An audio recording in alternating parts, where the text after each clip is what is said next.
Hello and welcome to Property Mastermind podcast with Bob Anderson and Hilary Saxton, episode 108. Today talking common mistakes newbie property developers make. Whoa, it's going to be interesting and you're going to want to hear this if you're a bit of a newbie. And if you're not new, I'm sure you're going to get a lot out of it anyway. So let's jump into episode 108.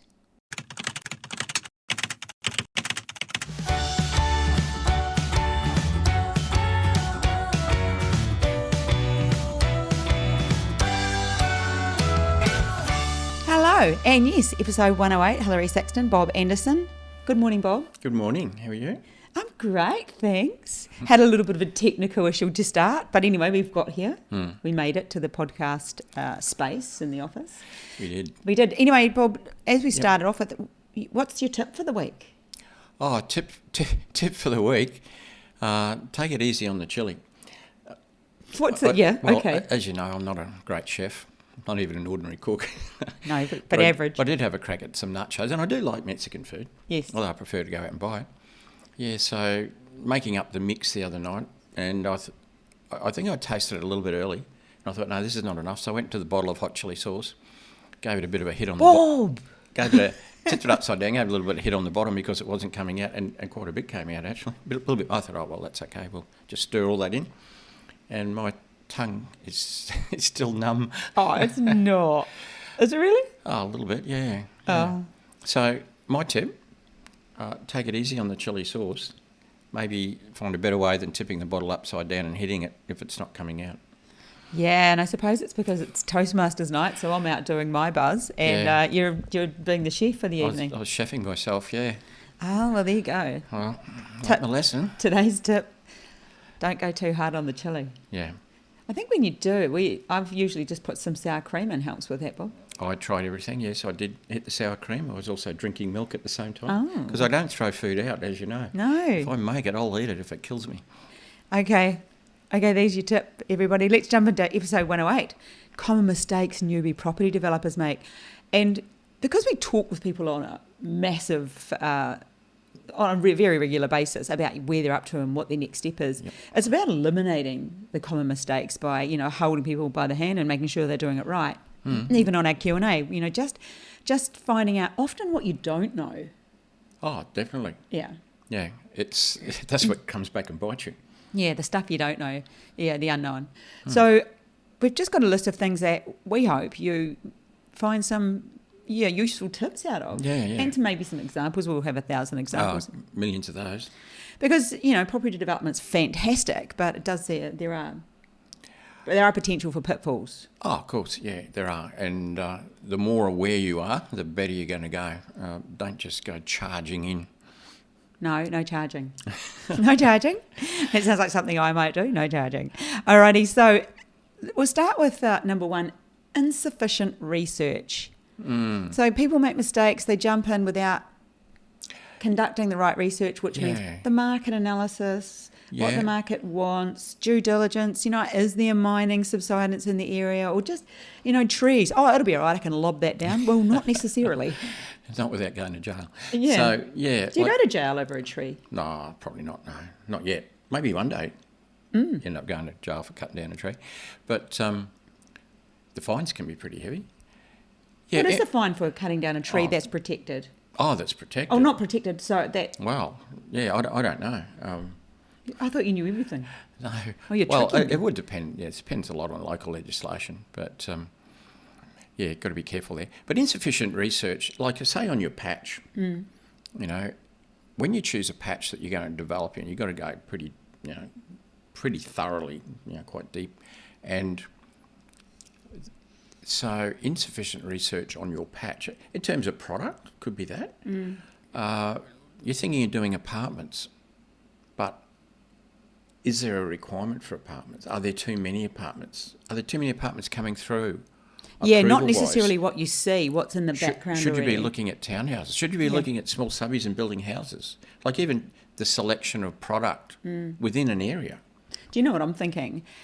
Just as we drive toward what you drive into where we live, there are a lot of rentals. You can always tell rental places because there's cars everywhere because there's 5 people living in there in one garage or two or a double garage. So there's always a lot of cars. And if you were to develop a home that's not an investment property, you don't want to put a home around in people that have got investment properties that are rentals, because good point. That's just, who wants to live with people coming and going and parties and that sort of thing. I'm not saying that all renters have parties, but when you've got, I call those dormitory suburbs. There are some suburbs that I call dormitory because there's a high percentage of investors that own those properties, therefore a high percentage of renters. That's not a bad thing. No. We've had periods in our life where we probably rented. But, if your target market is owner-occupiers, then you really need to choose an area that has a high percentage of owner-occupiers. Yeah. And otherwise, if it's investment stock, well, not so much, because then you're looking at the proximity to facilities and that sort of thing. It's a bit different vacancy levels. You have a different view than if you're targeting owner-occupiers. And so that sort of research into, well, what is your target market for a start? Do you know what it is? What is your product? What sort of a product you're going to pitch there? What level of finish, And that's knowing your market, obviously, the things we're talking about. And we teach that to really understand your patch and to become an expert in that area. And that statement, Bob, is just thrown out there. I mean, I know that was your thing, dig deep. That was kind of how you sort of started educating people. Everybody says it now, but understanding that there are many facets to that. The facets being, as an owner, as investors, it's got to stack up. What product are you building? Are you doing duplex, full packs? What is it? Yeah. And there are so many pieces to that puzzle that when we throw it away as one word, like your due diligence, that's what makes people believe that it's probably quite easy to do. And it's not difficult. It's just knowing that you tick all of those boxes. Hey. Yeah. Yep. Yeah. And you need to get out there and to do the research. You can't research a whole city. We know that. We've talked about this previously when we've talked about how to find development sites. And the first thing we say is, look, find yourself a patch. Where the zonings are right, where there's activity happening, where buyers, whether they're owner-occupiers or investors, want to purchase, those sorts of things. But right down to suburban level and even sub-suburban level. That's easy for me to say. I want everyone to give that a go while you're listening to this. Sub-suburban level. That's difficult. So it's not just enough to even know a suburb. There's parts within that suburb that are different from other parts. There's school zones where properties are more expensive. It might be near a beach where every block away from the beach you go, prices drop. It can even be orientation, which way it faces. It can be down to that. I didn't know where you were going with the word orientation. There's all that. Well, north, south, or east, I know west. What you mean now. That can make it. My head just went somewhere Even else. with tennis courts, I found out many years ago when I did development with where we put a tennis court in. It's very different whether it's east, west, or north, south. Oh, really? Yeah, because of the sun and the sun being in players' eyes and all this sort of stuff. So, yeah. So, I guess what I'm saying is your research needs to be very thorough. Yeah, yep. So the next mistake newbies make, Bob, overestimating and underestimating profit margins. Yeah. How often do I hear you say, just put the actual numbers in, don't go, oh. Well, that's a biggie because when we're talking about profit margins, I guess what we're talking about is at the beginning when we're doing our feasibilities because how accurate is our feasibility? It's got to be dead set accurate. Yeah. It's at the time. For at the time, yep. So I'll tell you what I don't like, and I pull people up. Aside from too much chili, what don't you like, Bob? Well, you know how some people can be over enthusiastic. They get emotional. Are you talking about me? Yeah, this is you. They get emotional about a site. No, and I've seen it. Look, frustration can cause you to make mistakes. Let's say you've got somebody who's, really keen, but they just can't find a deal that stacks up. The margins are just a bit thin and they're continually throwing deals in the bin. Yep. That gets pretty frustrating after a while. And so the tendency is to try and fudge the numbers. But you have to resist that. But it can happen, and that's when you become emotional about it. I've got to have a deal. I have to have a deal by the end of the month. I've given myself, time, and then they'll start to look at reasons why it works, as and they'll get bullish. Like the data's saying these townhouses sell for 900, but I'm going to make mine better than that. I'm going to sell mine for 950. So that now all of a sudden you've got three townhouses that have, 950 instead of 900. There's 150,000 on your sale price. That can make a difference, Yeah. Or I know they cost 380,000 to build, but look, I'm just going to go into the market and going to find some builders. I'm going to hammer them, and I'm going to get them done for 350. Well, there's another 90,000. So I've got 90, and then I'm up 240. All of a sudden, the thing works. Well, that's what you want to avoid. So that's getting like emotional. It's overestimating your sale price and underestimating your costs, which has a big effect on your profit margin. But it can go the other way. Yeah. I've seen this too. Yeah. Yeah, you've seen it. I've heard that people say, word I don't like? What? When people are doing feasibilities, and I'd say, well, give me a look at your feasibility. It could be in our mentoring program, where we work with people on the numbers, but we make them have a crack at it first. And they say, look, I've been pretty conservative. You don't like the word conservative? No, because what that means is they've loaded it the other way. So they say, well, I think I can sell them for 900, but I'm going to put in 870 just to be conservative. Or I know they cost 380 to build, but I'm going to put them in at 400 just to be conservative. And I know I can sell them fast, but I'm going to allow maybe 3 months after I'm finished to get the sales done. And this and that. And before you know it, they've killed a deal. Because too many of those conservatives are swaying in the wrong direction. Yeah, so if you're doing a duplex, let's say, and the financier's margin's 15% return on cost, well, it might be a genuine 15, but it's coming in at like 11.5 or something. No, it doesn't work because you've been like way too conservative. It can go the other way, of course. You can have an 11.5% of that you can make look 15. You can make any feasibility work by fudging the numbers. It reminds me of scientific studies. They decide on what the outcome is, and then they almost make it work like that. Yeah. Not some, unless they're peer-reviewed, of course. They very much choose their sample. And not all, but it can happen, hey? Yeah, it can happen. Yeah. Can happen with all sorts of things. It can. Hey, where you choose. But yeah, that's a... great example. Before we move on to number 3, we forgot to give away our book. Our book, which is Secrets of Property Millionaires Exposed. Obviously, head to page 121. And this week going out to Craig Hodgson in the Post, Craig. Craig. In the Post today. We'll probably put that on Instagram as a story, I think, the girls do. Yep. It's usually my hands. If it's got red fingernail polish, it's me putting it in the envelope for you. You used to be a hand model. I did used to be a hand model. Well, I mean, your hands used to be a hand model. Yeah, I have been a hand model. What the heck? Well, you've done other modelling. Yeah, I know, but that's kind of funny, don't you think? I was a hand model. Yeah, I have done some other stuff too. I'm a model developer. So back in the day. Speaking of, you just picked that book up.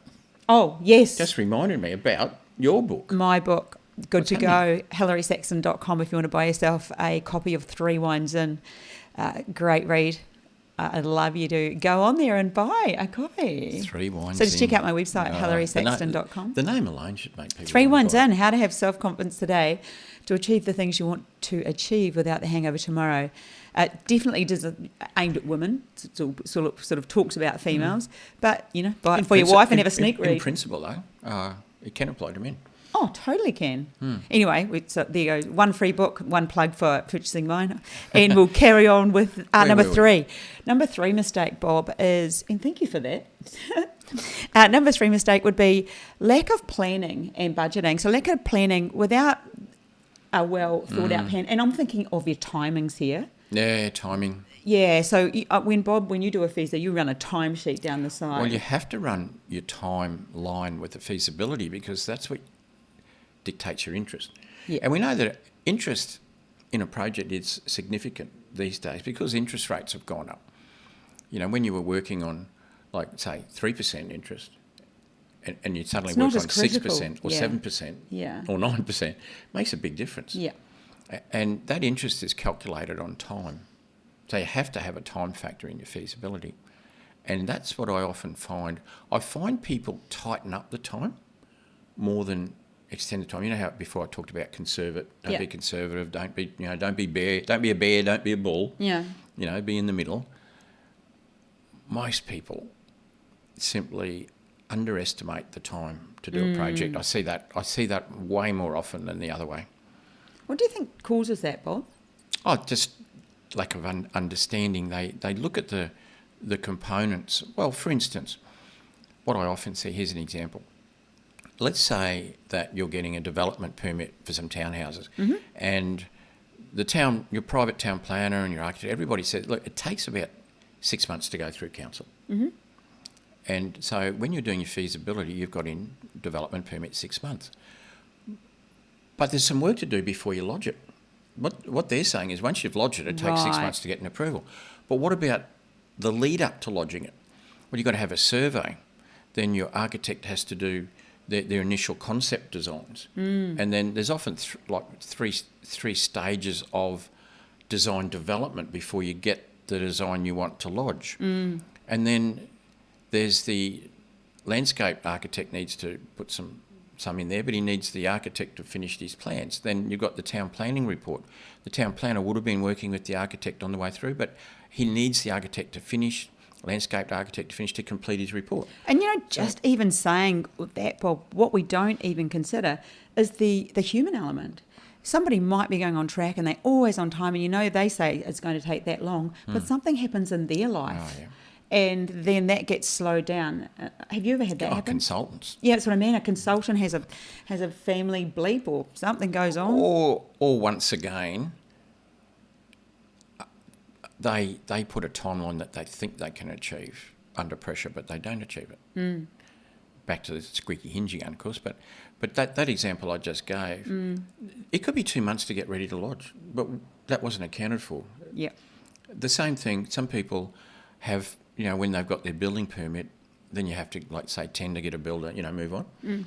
But they might have just a few weeks. Well, no, there's a bit more than that. You've got a tender. The builder has to put everything out to his suppliers, to his subcontractors, has to get the pricing in. Then you're only as fast as the slowest price to come back in if you've got three. Then you've got to compare them. You're probably talking to the builder. Then you've got to prepare a contract. All these things happen before the builder starts. Some people do feasibilities. They've got the builder starting 2 weeks after the building permit's finished. Well, no, it's 2 months, And so what I'm saying is time frames. Yeah. I often see them too short rather than too long. Yeah. Anything else when it comes to that side of things, the time frames? Oh, just lack of planning, lack of budgeting. I guess lack of planning is you need to know all the steps in the property development, and so it's not stop-start. Because as a developer, we're keeping the balls in the air or the plate spinning, you hear those sorts of sayings, because it's not just we do this, then we do that, then we do that. We're doing different things at the same time. Sounds like me cooking dinner. It sounds like me not cooking dinner. So yeah, you've got while this is happening, that is happening. While this is happening, that is happening, and each one of those things has a time. While your development permit's getting close to being approved, you're also talking to financiers. Yeah. So you can hit the ground running there. You're probably talking to builders to see who's available. Maybe get some initial costing. Like you're wearing. You might need a pre-sale, so you're talking to marketers. You could be wearing 4 hats, building, marketing, finance and approvals, all at the same time while you're keeping the balls in the air. Sort of a minor Edward de Bono. That's to do with planning, because if you don't keep all of those things going forward, you're losing time. And time's money. Interest, every day you're incurring interest. Time is money, literally. And so planning it out. And even maybe even use a Gantt chart for your different things, because you will be overlapping. And you don't wait till you finish something. Take a deep breath and start the next thing, because you could have started that maybe 3 weeks ago while you were finishing something else. I love your Gantt chart, Bob. Bob just he free hands it down the side of a piece of paper. I do a freehand one when I'm doing a feasibility for my timelines. Yeah, it's great. It's on a A4 with lines, and he just draws a line down the side, and he actually just does it like that. I love it. Yeah, handmade Gantt chart. Yeah. But when you're talking about planning and budgeting, budgeting's more to do with the numbers, so you should get them right. But the numbers change if you get your timing wrong and you're not planning to keep everything moving forward. Every day it must be moving forward. So I sit in the middle of that Edward de Bono, that you're wearing the many hats. The hats I haven't heard of Edward de Bono for a little while. Yeah. He was all the rage. He was all the rage, the way we see things and do things. Okay, the next one, Bob, is Number 4, ignoring due diligence. So skipping due diligence can be costly. A lot of these merge in together and we're discussing them, but as individual topics, looking just compliance stuff, essential steps. Yeah, it overlaps, as you just said, some of these things overlap each other. What I talked about before, the emotional factor. Yeah. The numbers are staring you in the face, you're ignoring them, and you're trying to change them to make them work because you've got this emotional attachment or this feeling of desperation because I've spent 3 or 4 months and I haven't found a deal and the clock's ticking and da-da-da-da-da-da. Have you ever done that? And especially maybe early days You get developing? tempted. Yeah. Have you ever? Come on, confessions of a property developer. I have, but it's been calculated. But there are risks involved. Like, here's an example, and you see it happening all the time. Yeah. Let's just say I'll make an example up, and we've seen people do it. Let's just say you want to do a duplex, and you know you have to get a 15% margin. So that's, for those that aren't aware, it's how we look at the viability of a project. It's the profit expressed as a percentage of your total cost. 15% is okay for a duplex, right? So you're doing that, and you keep hitting 11, 12%. Yeah, never going to find one that works. But then you start to think, well, wait a minute, I'm only buying the site today. I'm not going to have an approval for, 5 months. I'll just make this up because it varies a lot with the councils. And by the time we start to build, it's sort of month 10, and then it's 10 months to build. I won't actually have these finished for 2 years. So I won't be selling them for 2 years. So I think the market's going to improve rather than flatline or even go backwards. Because of this and this. Because the market has corrected, it's flattened out. Overseas migration. Overseas migration they would have starting stopped to build interest up. rates going up by then. Yeah. Everyone would have calmed down. Yeah, everybody's used to the interest rate. Inflation will be back probably about 3.5. Things are looking good. And all those things are pretty valid, Bob. Yeah, they are. So I'm thinking, well, in 2 years' time, I know I could sell them for 1.2 now. They've got to be more. What do I need to sell them for to hit 15%? 1.3. Well, I'll definitely be worth 1.3 by then. So I'll buy the site now, even though it's showing 11%. Now, the risk is prices don't go up, and in 2 years' time, you're stuck with an 11% that you can't finance properly. Or, even worse, it goes backwards. But you said, well, there's probably a 90% chance that I'm going to be right, so I'll run with that. So... And you might well be right, so that by the time you get there... See, when you buy the site, you're just buying an investment property. So nobody's looking at the development potential at this point. The financier's just giving you a loan, to buy the property. You don't need to prove the viability of the project until you got your approvals, you got your builder lined up. Now you need the construction finance. That's when it has to stack up. This is when the wheels can come off. And that could be 9 or 10 months' time, right? Yeah, yep. So that's when it needs to start to look okay. This example I've given you is not using current prices. It's not all emotional, or not just plucking a stupid price because I want it to work. There's science behind that, which I just said, and if somebody's confident then that's going to happen. And plenty of people do it that way. And more often than not, they're going to win. Because properties go up more often than they do nothing or go backwards. So more often than not, you're going to win. There will be the odd time, if you haven't picked it right, that it will be wrong. And then you're left with a overvalued investment property that doesn't stack up as a project. So, it's an individual thing. Everybody has their own different risk profile. Yeah, exactly, risk profiles. And that's something we could look at some point too. We could bring that one out. So... But what about another mistake, a common mistake, ineffective sales and marketing? And I know I've heard you tell the story many times where you or at workshops, etc., where you once chose to sell your own product. You used to be a real estate agent back in the day for a short period of time. It was your way into property development, and that's another story. If you haven't heard it, it's everywhere. Find it somewhere. But when I'm talking about you saying you did it to show your son how to do it. You weren't on timelines with costings.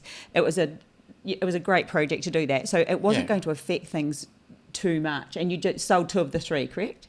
3 of the 4. 3 of the 4, and then you got an agent in. Yeah. But I remember having a great interview with an agent that we put on a platform somewhere, an agent in Brisbane, and just hearing her strategy around why she sold in the order she did on a 4-pack, and then working with mentoring students, hearing their stories of bad and good examples, and working with real estate agents. I work with a number, so they're motivated, and you think those sort of people would be great to have as people that sell for you. Terry and Murray. Who else we got there? I've got a few in my head. Southern states. We do have We some. do get William Monet. William, we get a sprinkling of real estate agents through. Yes, we do. So where are the pitfalls on choosing the wrong marketing strategy and the wrong agent? I'm going to talk about agents. Yeah. Because obviously their abilities aren't all the same. You've Correct. got experienced agents, you've got inexperienced ones, so their abilities can be different. But then you've got agents that are better to buy off and agents that are better to sell through. So what do I mean by that? Look, technically an agent works for the seller. They're the agent of the seller, and they get paid by the seller a percentage of the sale price. We know that's how it works. Not all agents fully represent the seller as well as they could or should, and so they're working both ends, which you do to a degree when you're selling anyway. But they might give too much away to the purchaser. They might say Too much information. Well, they might say, "Oh, look, let's say it's for sale. Something's for sale at 1.5." They might say, "Oh, look, they actually have gone to contract at 1.4 previously. It fell over on finance, but now they're getting a little bit desperate. Maybe try 1.35, and if it ends at 1.4, it's a good deal." They might say, "Well, you shouldn't be saying that because you're not." But some do, and so that's the agent I want to buy off. I love that agent, even though they're a crap agent. You don't want to sell through them. You know what they do. Yeah, but they're the ones you want to buy from. Yeah. The ones that are almost working for the buyer. But if I was going to sell my product, I wouldn't want them going anywhere near it. I want someone that works really hard for the vendor. They're the agents I don't like buying sites from. But I will if I have to, as long as I get the site for the price that I'm willing to pay. But I will see them, fighting for the vendor. And they're the ones I would like to sell the product.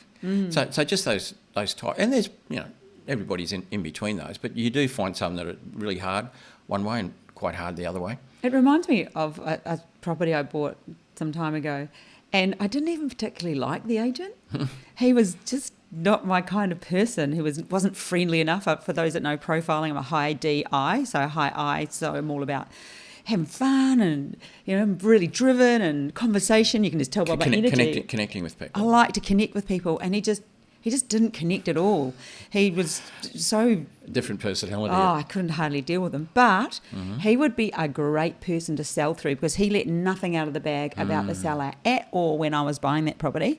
He was very all closed book. I didn't find out anything. How long. Yep. It was a tough gig. And also, Bob, moving on from my example, another person you should look at for your sales and marketing is, do they sell older stock or do they sell development stock? That is another good point. I would want someone who sells new projects for sure. Yes. And there are plenty of agents that just specialise in new stock as opposed to the majority that sell pretty much anything, a lot of second-hand stock. Because if you think, I don't know what the percentage is, but I'll make it up. Let's just say of 100 properties out there for sale, only 10 are new and 90 are just resales, So you want the project sellers. Yes. And they're probably the same agents that you might buy a site from, which raises another thing. Should you give your marketing on completion to the agent who sold you the site in the first place?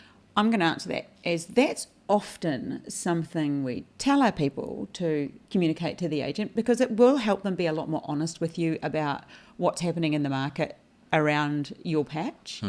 So that is one thing, but not if they're not the right person. Well, that's it. And if they were one of those agents who is great for you when you're buying, not when you're selling, I'm happy to buy off them. I don't really want them selling my project. Would you be honest with them straight up, Bob, and say, this is my experience with you? And I'd say to them, look, I'm not going to guarantee you're going to get the job, but you're definitely in the mix with a short number of agents, and that's all I'd say. And they can be in the mix, and maybe I'll have a really good talk to them, and maybe I'll put them on a very small probation. Like, I want to see how you perform in the first 21 days. I'm not going to be giving them like a sole agency for 90 days or something. I'll be giving them maybe if I think I can get them on track, have a good talk to them, tell them what I don't like about them, and tell them what you don't like about them. Yeah, the way they sell. Yeah, I know. And put them on a trial, short one, and say, look, you better do some good stuff in the next 21 days. Doesn't mean you have to have a sale, but I want to see you really performing. You know what it reminds me of? We recently had some people who signed up with an agent, great agent, doing really well in the area. You know where I'm going with this. Yeah. And they put the new junior on the team on their sole agency. On their open houses. Yeah, and it was just a terrible experience for them. Yeah. Problem is that you can be locked in. Yeah. Like on an exclusive. But look, that's happened to me. I wanted some pre-sales on a 5-story apartment block once, and I gave it, and it was the agent who sold the site. I thought they were okay. I did a bit of DD and they looked okay.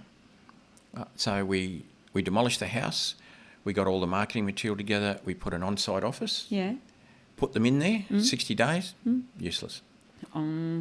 Useless. And after 30 days, I said, look, this is embarrassing for both of us. I said, look, you need to drop off the last 30 days. I said, like, seriously, it's just a joke. And they wouldn't. So I had to sit out the last 30 days, paying interest on every day before I could toss them. Do you know, it just reminds me, or it sort of brings to the forefront, everyone needs to have a go. You've got to learn how to be good at something, and you can't learn without experience. But I do believe that sometimes somebody who has a good name puts somebody not so good to do their work. A completely different topic was our website. We went with probably a very well-known company to do it. I did the DD, and I was so impressed with their work. And honestly, it's sheep stations, and it's taken 8 months to build. That should be out this week, so maybe check out propertymastermind.com.au. Look, and they do a good job. They did a great job, but they initially put a junior on it. When our first concept came back, I was just blown away. I said, that's terrible. And it was me that ended up basically coming up with new branding colour, new everything. That needs to be, fonts were wrong, everything was wrong. To their credit, they responded. Oh, yeah. And put a better team on. But what Bob did, and this is probably a really great tip here, he communicated in his way. Luckily, I didn't communicate because my way wouldn't have been probably as well received.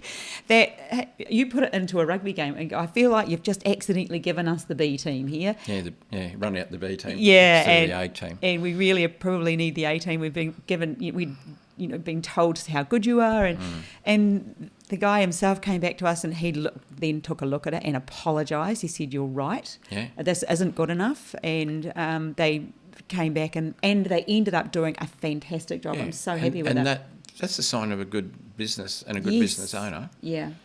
That'll do that. Yeah, he accepted that. But we had to say, whoops, hang on, not right. And you get it with consultants. Could you do that with your agent? Could you actually have that conversation and say, I feel like I've got the B team on board? Yeah. Yeah. Yeah, and I did it in that example I told you. Of course. After 30 days into 60, I said, mate, you got to go. This is embarrassing for all of us. Yeah. But they didn't come back and fix it? He wouldn't go. No, he's still useless in the next 30 days. You can't, it's hard to change overnight. No. I wear some of the blame for that because I chose him. I did my DD. I thought it was okay. Heard a few stories, but I don't. Look, there could be stuff happening privately in their life. Yeah. Could be going through a terrible time in a relationship. Somebody really close could have died. I mean, anything can happen to put you off the game because when you're selling, you've got to be game on. You've got to be on there. You can't be half baked. You can't do half a job. Well, Bob, we've covered about 5 there, and I think we're pretty much at time. Try not to go over time so we don't bore you folk. We want you to go, wow, that was great, love it. And if you do find it great, remember to share the podcast with people you think that might enjoy it. You just there's a button at the top if you listen on Apple and share it across. We'd love to have some feedback, love a review. If you're enjoying it, let us know. And if you're not, send me an email and maybe give us some topics you'd like to hear about or things you think we could do better, and maybe we'll look at that.